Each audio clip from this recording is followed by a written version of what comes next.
Bonsoir à toutes et à tous, je suis ravi de vous retrouver sur Monaco Info. Nous sommes le lundi 3 juin et voici les titres. L'équipe de rugby A15 de la Principauté n'accédera pas finalement à la Fédérale 1 après une défaite face à Nantua en huitième de finale. Nous recevrons le président de l'AS Monaco Rugby, forcément déçu malgré une belle saison. Ce mardi, la Roca Team s'apprête à vivre une nouvelle finale en championnat de France. Les Monégasques ont leur titre à défendre face aux Parisiens. Dans ce journal, les réactions d'avant-match de Sasa Obradovic et de Eli Okobo. Retour sur la 41e édition du meeting international de natation, avec notamment 4 records, dont celui du Mare Nostrum au 100 mètres nage libre, qui datait d'il y a 30 ans. Les auteurs du prix coup de cœur des lycéens de la Fondation Prince-Pierre sont allés, comme chaque année, à la rencontre des membres du jury, des lycéens du secondaire de la Principauté. On connaissait le Stars and Bar, puis le Conscientiae. Cet établissement change désormais de nom pour s'appeler Le Marius, avec une cuisine provençale. Au fourneau, le chef étoilé Sébastien Sanjou, qui sera notre invité ce soir. La musique aura largement sa place dans cette édition. Nous reviendrons sur la tournée au Japon de l'Orchestre Philharmonique de Monte-Carlo. L'OPMC y a donné 6 représentations. Et enfin, le pianiste international né à Monaco, Nicolas Horvat, a donné un concert à l'Auditorium au profit de l'association L'Arche, qui vient en aide aux personnes handicapées mentales. Nous ouvrons une page sport pour débuter avec les différents résultats du week-end. Pour commencer, la défaite de l'AS Monaco Rugby en huitième de finale ce dimanche face à Nantua, 20-12. Pour rappel, Monaco l'avait emporté au match aller, 23-17. Les Monégasques s'arrêtent aux portes de la Fédérale 1. Pour revenir sur cette saison, avec nous le président du club, Thomas Riquet. Bonsoir. Bonsoir. Vous étiez bien parti au match aller de ces huitièmes de finale face à Nantua. Vous gagnez de 6 points. Au match retour, la Cata, vous perdez de 8 points et vous n'accédez donc pas à la Fédérale 1. Puisque si je ne me trompe pas, les équipes qualifiées pour les quarts montent en Fédérale 1, c'est ça ? C'était la condition sine qua non. Effectivement, il fallait perdre de moins de 6 points ou gagner tout simplement ce match. Et aujourd'hui, les supporters ont le cœur lourd et le président a le cœur lourd aussi parce qu'effectivement, on a eu la balle de match, la pénalité de la gagne qui est venue se fracasser sur le poteau. Oui, vous avez une pénalité en votre faveur et ça ne l'a pas fait, c'est ça ? Oui, c'est ça, on a montré beaucoup de caractère, on a refusé la défaite jusqu'au bout et on s'est offert cette balle de match avec beaucoup de courage. Et c'est comme ça, c'est le sport, ça n'a pas voulu basculer de notre côté, c'est effectivement très cruel parce qu'on y a cru jusqu'au bout, mais c'est ainsi. Comment vous le voyez? Comment est votre verre? Il est à moitié plein, moitié vide? Parce que vous n'accédez pas à cette division supérieure, mais en revanche, vous effectuez quand même une belle saison, même si j'imagine que là, vous l'avez dit d'ailleurs, vous êtes déçu.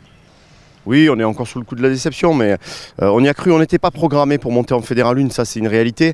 Après, voilà, le chemin s'est fait, et beaucoup de confiance engrangée. L'équipe a pris, il y a eu un travail formidable de la part de tout le staff, de David Bolgachvili, de Florian Romain, qui sont allés puiser le meilleur de cette équipe, de cet effectif, qui n'était pas forcément programmé pour monter en Fédérale 1. Et finalement, tout le monde s'est pris au jeu, et on y a cru jusqu'au bout. Et après, une fois que vous êtes là, c'est Monaco, on est gourmand. On parle de notre équipe première, mais l'école de rugby a très bien fonctionné. On a un arbitre qui est en Pro D2, on tourne à plein régime. Donc effectivement, c'est bien, ce sera un apprentissage nécessaire. Et comme je dis, c'est le chemin du succès et on construit quelque chose. Donc voilà, c'est qu'une étape. Ça, c'était une émotion qui finit pas très bien, mais c'était magnifique. Vous fixez déjà des objectifs pour l'année prochaine, des idées également de recrutement par exemple ?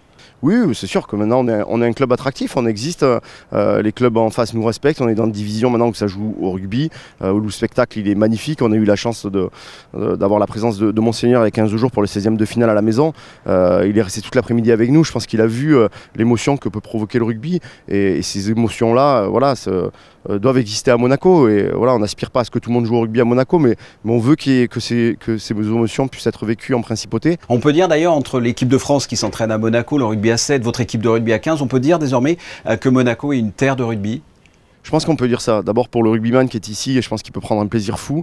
Les gens qui vont venir nous voir, effectivement, le panel de ce qu'il y a comme émotion en rugby aujourd'hui en Principauté est magnifique. Et c'est pas le tournoi de qualification olympique dans 15 jours qui va me dire le contraire, ou la victoire d'Antoine Zegdar hier dans le World Series à Madrid, qui finit champion du monde de Seven. Donc voilà, ça nous a un peu réchauffé le cœur hier, même si on était triste. Mais oui, effectivement, l'aventure rugby en Principauté, maintenant, elle est bel et bien sa place et ça fait que commencer entre guillemets. Et quelles sont vos actus prochainement là? Qu'est-ce qui va se passer au niveau du club? Bah, il y a une actualité passionnante puisqu'il y a effectivement il y a tous les tournois de fin d'année pour l'école de rugby. Il y a les jeunes qui sont encore qualifiés en phase finale, donc on suivra ça de près. Mais il y a surtout l'assemblée générale du club mercredi. C'est une année élective. Moi, ça fait 6 ans que je suis président maintenant, donc on parlait effectivement de nouvelles énergies, de nouvelles ressources. Voilà, on espère qu'il y aura un maximum de monde. Voilà, tout le monde un peu frustré de cette défaite et qui aura envie effectivement d'amener peut-être ce qui nous a manqué cette année. Il ne nous a pas manqué grand-chose, donc si on a un peu d'aide de nouvelles personnes, ça ne fera pas de mal du club et à la structure du club. Donc avec plaisir, je donne à tout le monde un rendez-vous mercredi pour l'assemblée générale du club et pour que le rugby continue à grandir à Monaco. Thomas Riquet, même si vous n'avez pas réussi à accéder à cette Fédérale 1, on vous félicite quand même pour cette belle saison et on vous retrouve de plus belle l'année prochaine. Merci Thomas Riquet. Allez, merci beaucoup de m'avoir reçu. On change de sport et de ballon. En basket, la finale de Betclic Elite entre Monaco et Paris débute mardi soir avec le match 1 à la salle Gaston Médecin. Pour info, les joueurs monégasques auront eu un peu plus de temps de repos. Ils se sont qualifiés plus rapidement que les Parisiens, qui, on le rappelle quand même, ont éliminé la Roca Team en Leaders Cup cette année. Une finale qui promet donc d'être à la hauteur. Ce midi, le coach monégasque Sasa Obradovic ainsi que l'arrière Eli Okobo se sont présentés en conférence de presse. Écoutez leurs impressions avant le début de cette finale. Ça va être intense, les deux équipes veulent gagner, ils ont fait une très bonne saison et nous on veut finir avec un titre pour partir un peu plus apaisé. Donc ouais, à tous les niveaux, ça va être la bataille avec les extérieurs, les intérieurs, défensivement ça va être très important et voilà, rien donné de facile. And we have to respect, first of all, they did a great season so far. They don't have a pressure, to play the finals. For us, like I said, everything is, there. I also think, we have a very good season. One ball, being in a Final Four would be amazing. So we still, has to, finish good. This is the main thing, and I believe all guys here understand this. C'est vraiment une défense collective qu'il va falloir mettre en place, aider, contester, pas les laisser avoir la balle facilement, faire des fautes s'il y a à faire des fautes et pas laisser de deuxième chance à l'équipe dans l'ensemble. Mais je pense que ce sera la clé et on a pu le voir sur les 2 rencontres qu'on a fait en championnat de France. Premier match de finale du championnat de France ce mardi 18h30 à Gaston Médecin. Le Stade Louis II qui a accueilli samedi et dimanche la 41e édition du meeting international de natation de Monte-Carlo, 3e et dernière étape du Mare Nostrum. Vous avez peut-être suivi cet événement en direct sur Monaco Info ce week-end, commenté par Frédéric Elion. On vous retrouve justement, Frédéric, quels ont été les temps forts de cette édition ? Pour le 30e anniversaire du Mare Nostrum, Fabien, Sunwoo Wang a offert un beau cadeau au public venu à la piscine du Stade Louis II pour assister au 41e meeting international de natation de Monte-Carlo. Le Coréen a effacé des tablettes le record mythique d'Alexander Popov. 48 secondes 21, un chrono qui avait permis aux Russes de battre le record du monde du 100 mètres nage libre à Monaco en 1994. 30 ans après, Wang est passé sous la barre des 48 secondes 47,91. Un temps canon, un record du Mare Nostrum et une victoire devant Tom Dean et Shane Nivold. Autre temps fort, Fabien, le carton plein de Christophe Milak en papillon. Le Hongrois, recordman du monde du 200 papes, bat le record du Mare Nostrum dimanche sur le 100 mètres papillon en 50,75. La veille, il s'impose également sur le 200 mètres papillon, avec à la clé un nouveau record du meeting de Monte-Carlo en 1,53,94. La nageuse de Hong Kong, Siobhan Bernadette Hoguet, remportait le classement général du Mare Nostrum 2024, avec notamment une victoire et un record du Mare Nostrum sur le 200 mètres nage libre samedi en 1,54,53. Et puis côté français, Fabien, Marie Vatel termine deuxième du 100 mètres papillon en 57,90 devant la niçoise Lilou Rossancourt qui améliore son record personnel en 58,04. De bon augure avant les championnats de France à Chartres du 16 au 21 juin où les nageurs et nageuses tricolores devront aller chercher leur qualification pour les Jeux Olympiques de Paris. Merci Frédéric. Sport toujours à Roland-Garros. Le représentant de la principauté, Hugo Nys, s'est incliné en double avec son compère polonais Jan Zelenski en 2-7 ce lundi en début d'après-midi lors du 3e tour de ce tournoi du Grand Chelem, un des plus prestigieux au monde face aux têtes de série numéro 1 du tournoi, Granollers Zeballos. À saluer les beaux résultats en gymnastique du Féminasport avec une 5e place du championnat de France de National 1, ce qui leur permet d'assurer le maintien. Quant à l'équipe de National 3, elle est championne de France. Le Féminasport qui accueillera l'équipe olympique féminine de gymnastique du Japon mi-juillet avant les JO de Paris. On referme cette page sport, mais toujours en bref. Vous le voyez, l'ambassadeur d'Italie à Monaco, Giulio Aleimo, en poste depuis 2020, vient d'être fait commandeur dans l'ordre de Saint-Charles, une distinction remise par son Altesse Sérénissime le Prince Albert II ce lundi en fin de matinée au Palais. Il y a un mois, le jury du prix coup de cœur des lycéens de la Fondation Prince-Pierre dévoilait les 5 ouvrages en lice sélectionnés cette année. Comme le veut la tradition, les auteurs de ces livres sont allés à la rencontre des membres du jury ce lundi, des lycéens du secondaire des établissements de la Principauté. Un moment riche en enseignements qu'ont suivi pour vous Émilie Rousseau et Lionel Bernardi. C'est un instant qu'ils attendent avec impatience, pouvoir comprendre, lever le voile sur certaines interrogations qu'ils ont eues au fil de leur lecture.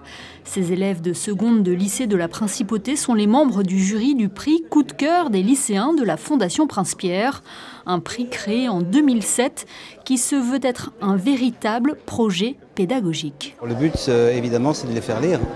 De leur montrer que la lecture, ça n'est pas quelque chose de triste, ça ouvre à la vie, ça ouvre aux expériences des autres, et le fait de rencontrer les personnes, bon, sans doute âgées pour eux, mais relativement jeunes, qui écrivent leur premier roman, c'est une expérience que franchement ils n'oublient pas. Tout au long de l'année, sous la conduite de leurs professeurs de lettres, ces élèves se sont penchés sur plusieurs ouvrages avant de sélectionner 5 finalistes pour leur premier roman. Le temps d'une matinée, ils ont pu discuter avec eux, les questionner sur leurs livres, un privilège dont ils ont bien conscience.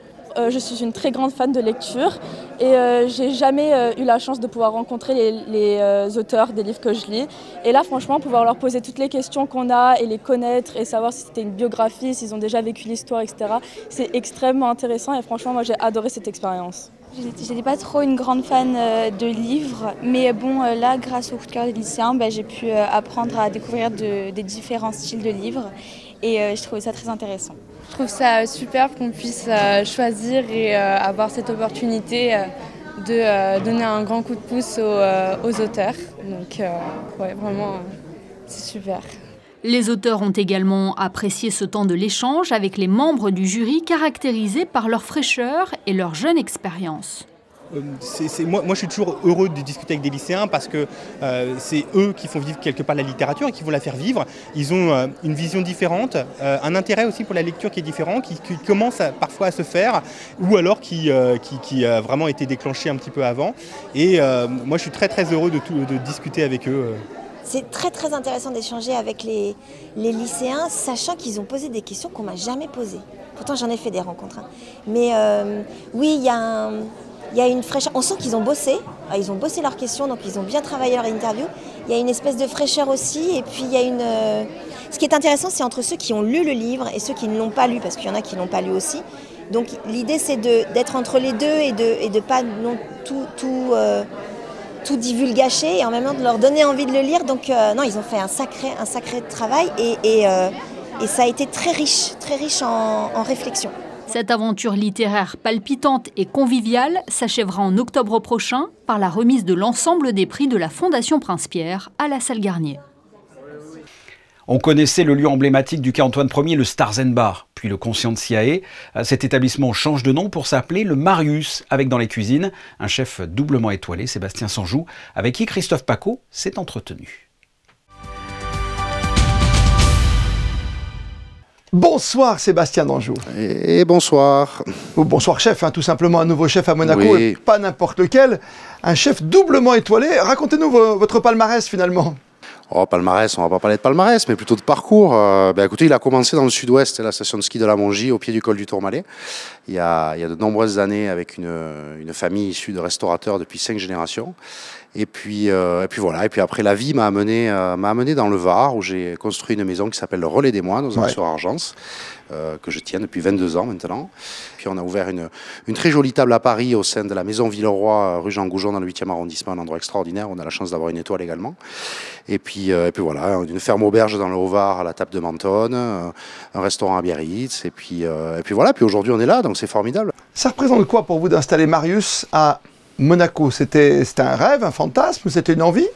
Oui, on peut dire un rêve, parce que c'est une principauté, un endroit qui fait rêver le monde entier, qui est un endroit magnifique, prestigieux, où toutes les cultures se croisent, où toutes les cuisines se croisent aussi, tous les concepts. On a la chance ici de trouver des magnifiques restaurants et des prestations qui sont toujours incroyables, que ce soit au niveau de la cuisine, du service, des lieux.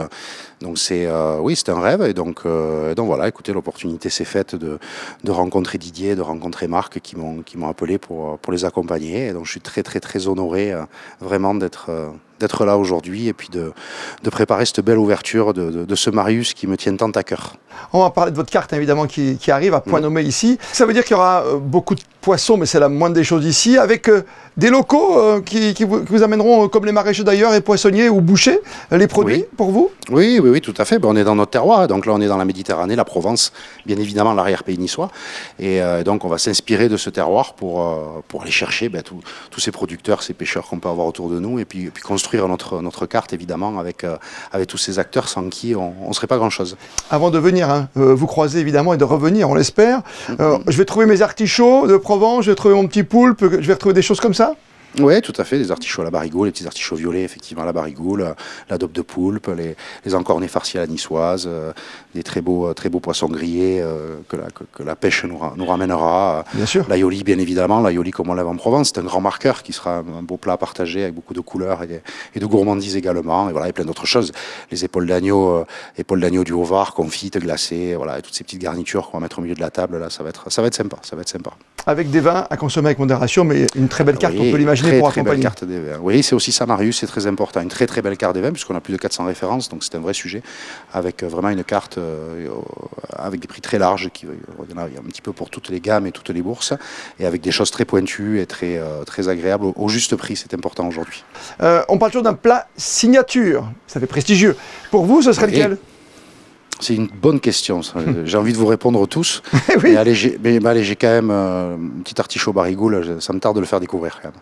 Et souvent, les grands chefs, vous faites partie d'une certaine école. Il y a des gens qui vous ont amené, l'école Bocuse, bien sûr, l'école Ducasse ou autre. Vous, j'ai vu qu'il y avait une petite salade. Jacques Maximin, les gens de la région le connaissent bien. Oui, j'ai un grand attachement à Jacques Maximin, que j'ai la chance de connaître depuis de nombreuses années, qui, je crois pouvoir le dire, est un ami, et un homme pour qui j'ai une admiration sans limite et beaucoup d'amitié et de respect. Et effectivement, la salade niçoise, ça m'a toujours beaucoup fait rire, parce que quand on avait des échanges, c'est pour lui quelque chose de très précis, voilà, qui se fait d'une certaine manière et qui est souvent fait de manière un peu différente, on va dire. Et donc j'ai voulu remettre vraiment celle qui lui tient à cœur et qui est sa salade niçoise, la salade niçoise, celle qui a été actée dans la cuisine de Nissart. Voilà, c'est un petit clin d'œil amical à cet homme que j'aime tant et que j'admire tant. Voilà. J'ai juste une question qui fâche, parce qu'avant de se quitter, bien sûr, chef, l'addition, c'est quelle fourchette environ avec un bon verre de vin? Écoutez, je pense qu'on sera aux alentours à peu près d'un prix moyen, aux alentours des 80 € avec les boissons. Et puis après, on peut y être un petit peu moins, on peut y être un petit peu plus ou beaucoup plus. D'ailleurs, après, ça dépend de si on a le souhait d'aller chercher des pépites dans la cave, et on aura aussi toujours quelques produits exceptionnels, comme les langoustes de Méditerranée, les langoustes de pays. On se réjouit en tout cas de vous retrouver très bientôt. Vous avez reconnu l'adresse, un Port Hercule, ancien Stars & Bars, et vous trouverez Marius et son chef Sébastien Sanjou, qui était notre invité ce soir sur Monaco Info. Merci chef et bon début. Merci infiniment, bonne journée. On ouvre une page musicale. L'Orchestre Philharmonique de Monte-Carlo était en tournée au Japon du 22 au 29 mai pour y donner 6 concerts sous la direction de leur directeur artistique et musical Kazuki Yamada. Le premier volet de cette tournée avec José Sacré et Olivier Bonello qui étaient sur place. D'Osaka à Yokohama, en passant par Chiba, Nagoya, Kyoto et 2 concerts à Tokyo, l'Orchestre Philharmonique de Monte-Carlo était en tournée au Japon du 25 mai au 1er juin. Cette tournée était une première pour les 100 musiciens de l'Orchestre Philharmonique de Monte-Carlo, avec leur directeur artistique et musical japonais, Kazuki Yamada. It was quite happy. I was quite happy, and orchestra was quite happy. It was very good start for the tour. It's a very special moment for me actually. I wanted to bring the OPMC to Japan so long time. Yes. Finally, yes, realistically now we are in Japan exactly. Yeah. But I wished so long time, and finally we are here. And the first concert was such a success, big success. It's a great emotional one. That's it. Yeah. Au programme, beaucoup de musique française, Berlioz, Debussy, Ravel, Saint-Saëns, mais aussi Beethoven, l'ouverture de Coriolan opus 62 et le concerto pour piano numéro 3 en do mineur, opus 37 avec un soliste, le jeune pianiste japonais Mao Fujita, une star au Japon.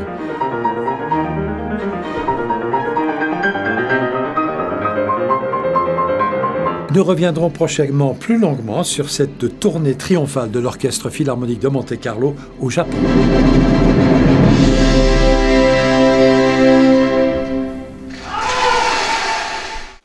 À l'issue du concert à Tokyo, l'ambassadeur de Monaco au Japon a organisé dans un salon du Century Hall un cocktail en l'honneur de plusieurs personnalités, parmi lesquelles le maestro Yamada, les concertmasters de l'OPMC, quelques jeunes musiciens lauréats de la Rome Foundation. À ce cocktail, le consul honoraire à Tokyo a également pris la parole. On écoute messieurs Didier Gamerninger et Ken Kobayashi au micro de José Sacré. Excellence, est-ce que cette venue de l'OPMC au Japon pour 7 concerts quand même dans 6 villes différentes, est-ce que ça fait un peu figure d'événement?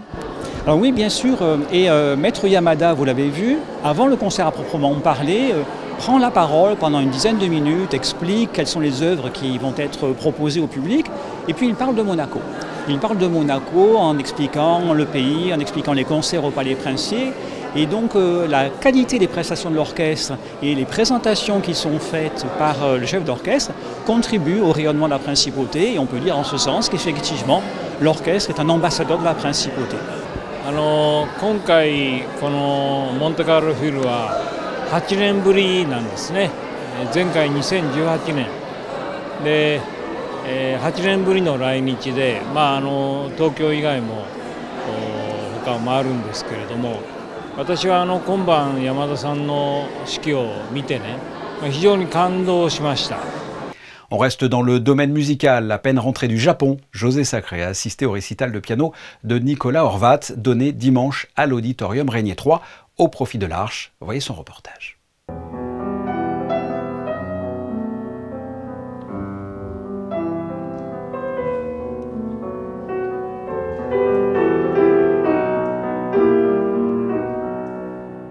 Frédéric Chopin, Eric Satie, Philippe Glass, Danny Elfman et Joey Hisaishi étaient au programme du récital de piano donné dimanche 2 juin à l'Auditorium Régnier 3 par le pianiste Nicolas Horvat. Pianiste de réputation internationale, né à Monaco, Nicolas Horvat est un artiste généreux qui met volontiers son talent au service des grandes causes. C'est mon éducation reçue à Monaco, je dois vraiment tout à Monaco puisque je viens d'une famille ouvrière et la musique n'était pas dans notre ADN.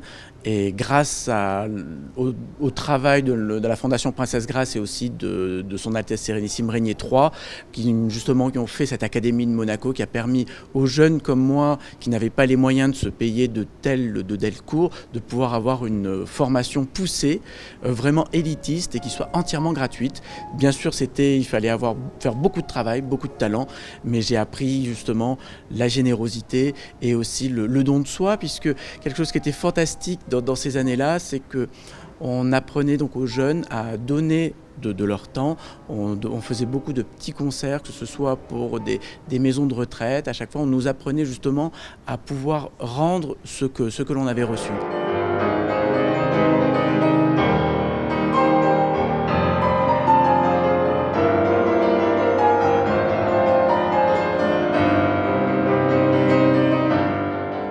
Ce récital était donné au profit de l'Arche, une association qui vient en aide aux personnes handicapées mentales en leur permettant de vivre presque normalement dans 3 foyers construits à Grasse à leur intention.